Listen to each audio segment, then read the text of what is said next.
Bismillahirrahmanirrahim.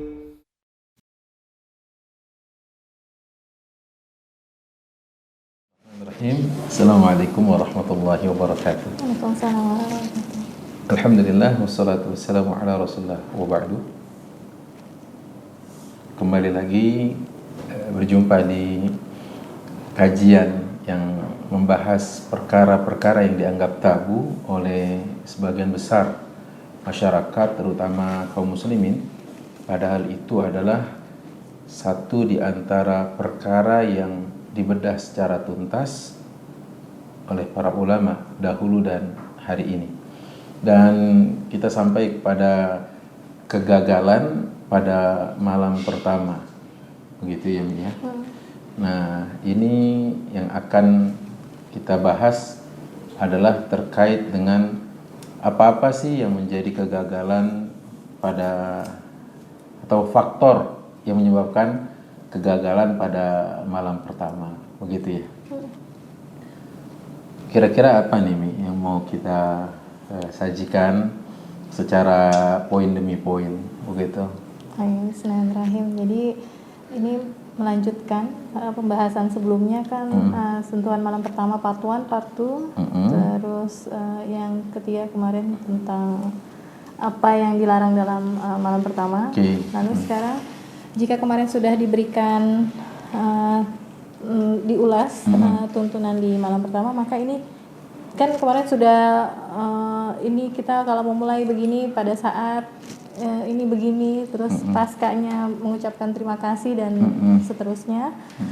Lalu ini jika Abi ini, walaupun semoga kita tidak berharap demikian ya tentunya, tapi kan menurut penelitian yang Umi baca gitu, 1 dari 3 pasangan yang melalui malam pertama ini mengalami tanda kutip ya kegagalan.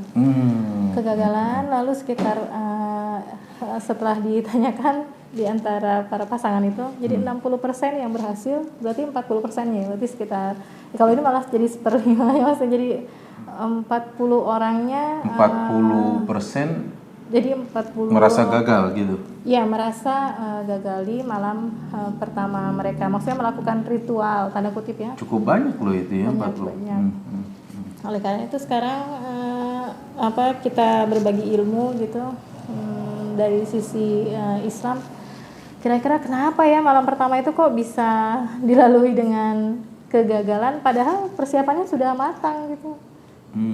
Jadi kira-kira apa ya faktor jangan-jangan juga ada yang belum matang persiapan mungkin ya. Bisa jadi, tapi kan biasanya kalau orang mau menikah kan dia sudah cari ilmu gitu. Nah, kira-kira apa ya faktor yang menyebabkan malam pertama ini ternyata dilewati dengan kegagalan? Ya baik, kalimat gagal mungkin tepatnya tidak berhasil gitu ya, tidak berhasil, tidak lulus. Walaupun ini bukan ujian sebenarnya, tapi kalimat gagal bisa dipakai untuk sebuah harapan yang katakan tidak sesuai dengan apa yang diinginkan gitu ya. Artinya tidak terrealisasi gitu. Nah, faktornya diantaranya adalah pertama mungkin karena lelah. Lelah itu sangat-sangat dominan. Faktor lelah itu mungkin faktor yang paling besar kali. Terlalu lelah, terlalu capek gitu kan. Mungkin ada ritual A, ritual B, ritual C, ritual D gitu dalam proses akdun nikahnya. Sampai ada proses resepsinya, sampai akhirnya ya dia sudah terlalu lelah. Obat lelah ya tidur begitu. Obat lelah ya istirahat.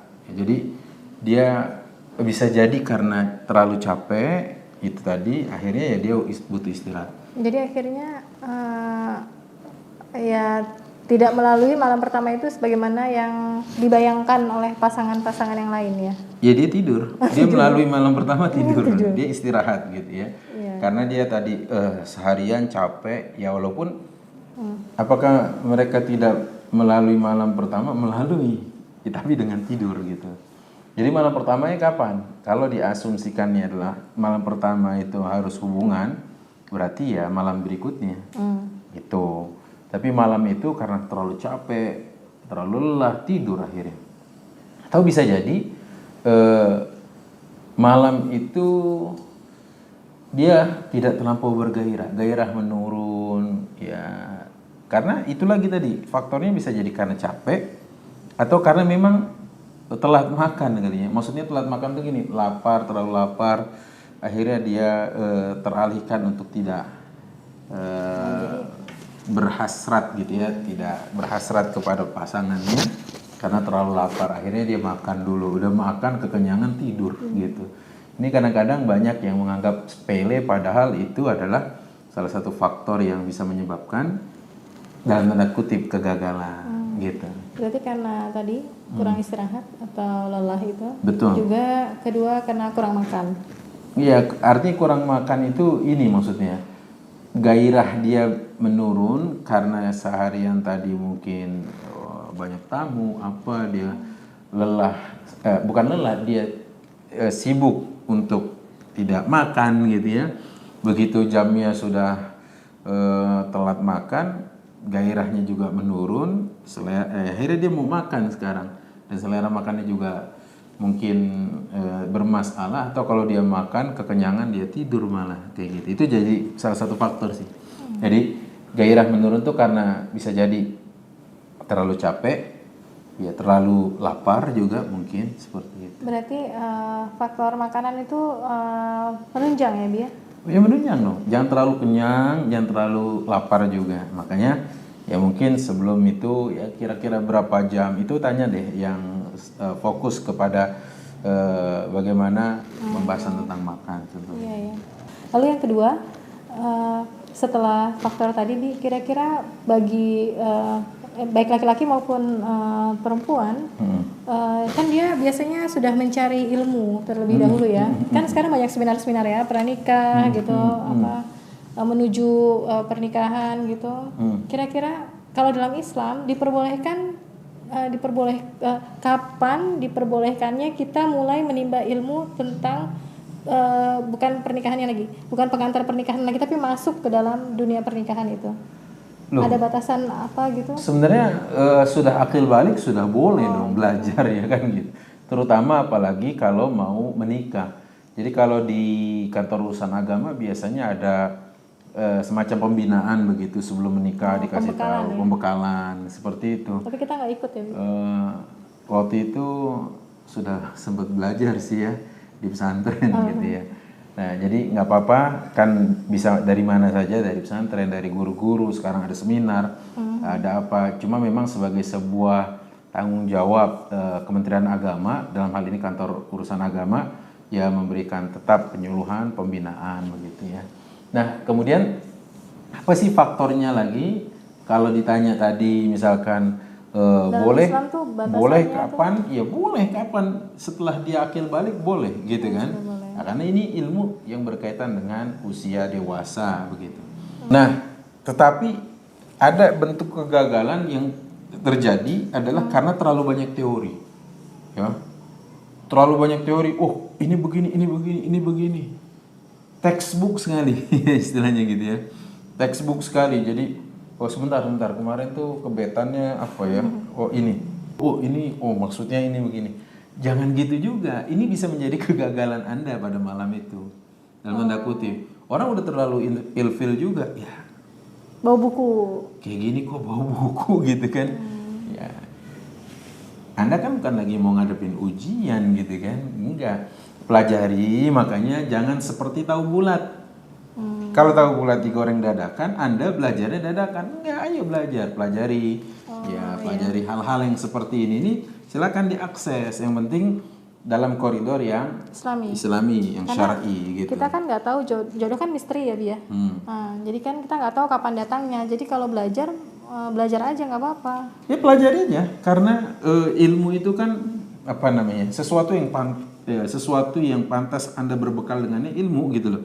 Tazawud bil ilmi, yaitu berbekal dengan ilmu gitu ya. Perbekalan dengan ilmu ini adalah merupakan salah satu resep atau rumus kesuksesan gitu ya, terutama dalam masalah ini gitu ya. Alhamdulillah, berarti boleh, kita tidak ada batasan dalam Islam, malah dianjurkan untuk sangat. ilmu tentang pernikahan, Sangat. terutama bagi mereka yang apalagi ba'ah gitu ya. sudah memiliki ba'ah, kemampuan secara zahir, kemampuan secara batin dalam memberikan nafkah.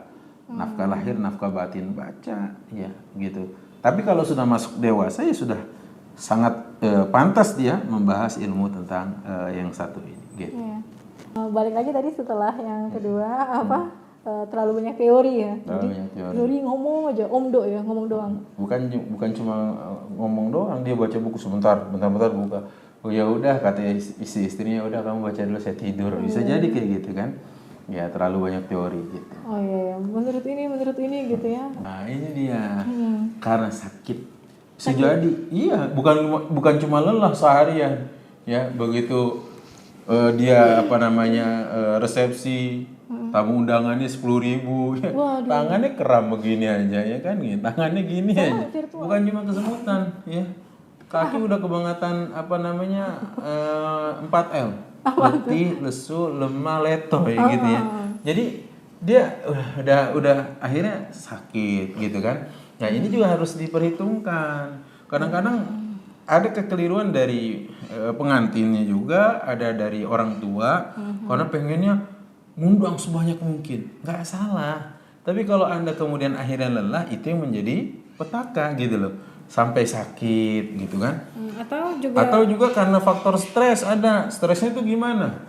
Ya dia pengen yang datang pada acara resepsi itu banyak orang. Tapi semua itu buatnya dari hasil berhutang gitu loh pada saat resepsi. Jadi menjamu tamu dengan resepsi besar-besaran yang uangnya hutang.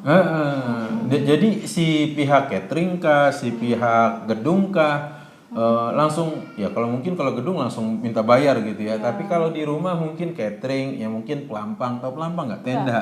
Tenda. Ya, tukang kursi gitu kan, tukang riasnya, tukang. Abi. Apa? Ya ada istri saya gitu ya. Akhirnya semua pihak itu menagihnya pada saat apa? Pada saat selesai acara, selesai resepsi. Pusing dia, aduh, akhirnya stres gitu kan. Nah, jangan sampai gitu juga lah. Jangan sampai kayak gitu. Bukannya ke kamar, ke IGD. Nah, bisa jadi. IGD juga ruangan kan. Iya, bukannya pulang pakai mobil pengantin, pakai mobil ambulans. Jangan sampai situ. Masya Allah. Makanya. Dan kadang-kadang yang kayak gini terjadi banyak sih ya. Ya di kalangan kita ada istilah tekor asal kesohor. Gitu. Jadi dia sudah masak banyak gitu. Yang datang tamunya sedikit contohnya. Pusing kepalanya. Aduh gimana nih akhirnya? Kok itu kotak ampau nggak penuh? Nah, gitu. Bisa jadi. Akhirnya itu jadi stres, menurunkan gairah ya. Gairah menurun dan ini jadi kegagalan gitu ya. Baik, dan bisa jadi karena adanya faktor selanjutnya itu ada takut, ada gelisah. Kan tabiatnya nih sebenarnya laki-laki perempuan nggak boleh bersatu di Islam, kecuali halal, gitu kan? Nah, begitu lama dia menjaga diri masing-masing, yang laki-laki, yang perempuan, terus kok sekarang sekamar, seruangan, sedekat itu dengan artinya lawan jenis gitu kan? Canggung, kemudian takut. Apalagi yang dulunya ta'aruf ya. Ya bukan salah ta'arufnya, tapi maksudnya adalah bagaimana mereka menjaga kesucian itu. Artinya butuh proses gitu loh. Kadang-kadang aduh gagal nih malam pertama. Bukan gitu. Jadi ada mungkin pasangan kita merasa takut gitu loh.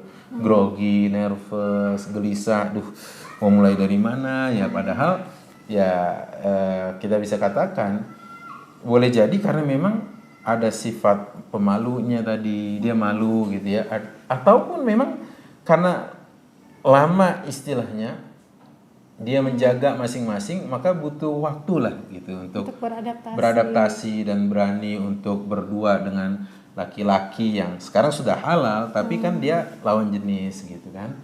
Dan faktor. Dan hal ini wajar ya terjadi ya, baik bagi laki-laki maupun perempuan. Wajar banget. Jadi yang laki-laki mungkin juga grogi, yang perempuan juga gitu. Kan biasa tuh kita suka ngeliat tuh ya di IG atau di mana gitu ya, kan yang setelah akad kan biasanya kita cium tangan tuh pihak perempuan ke laki-laki, itu aja buat sentuhan aja masya Allah ya susah gitu, malu. Iya, ada yang begitu gitu, Kayak siapa gitu, tuh? Kayak kayak siapa? gitu, iya. Kayak siapa Pi? Iya kayak iya gitu.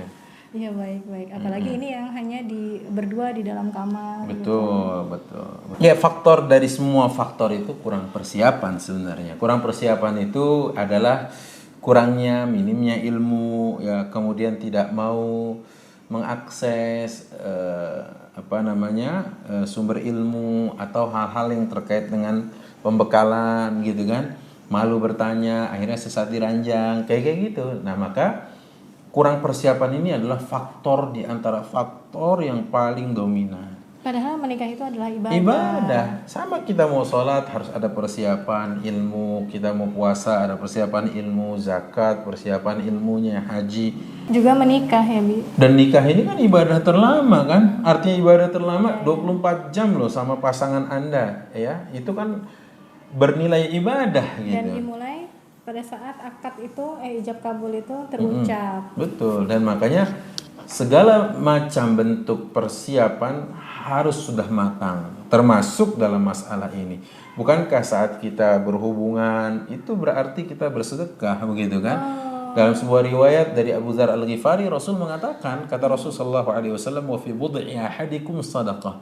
Dan pada kemaluan salah seorang dari kalian terdapat sedekah sedekah gitu ya. Kata Rasulullah, dan pada kemaluan salah seorang dari kalian terdapat sedekah. Sahabat bertanya, apakah jika di antara kami mendatangi istrinya, ya menyalurkan syahwatnya, maka dia berpahala? Rasulullah SAW menjawab, kata Rasulullah, apakah menurut kalian jika ada seorang yang menyalurkan syahwatnya, hasratnya kepada yang haram, dia berdosa? Nah, jadi begitu juga kalau yang tidak halal berdosa, maka yang halal berpahala. Gitu. Jadi ilmui dulu segala sesuatu. Al-ilmu qabla al-qawli wal amal. Berilmu sebelum berkata dan berucap. Jadi hubungan suami istri itu adalah salah satu bentuk sedekah suami kepada istrinya. Betul. Makanya kan ada seorang suami yang kadang-kadang memberi kode gitu ya. Takut difahami oleh anaknya. Bunda, mama, umi, ibu atau apalah panggilannya, sayang, beb, bu, bebek atau apalah ya. Maka dikasih kode, aku mau sedekah nih. Abi mau sedekah gitu ya, ayah mau sedekah. Abi mau sedekah gitu contohnya. Nah itu. Terus istrinya ada nyiapin dompet. Bukan, ini yang apa namanya?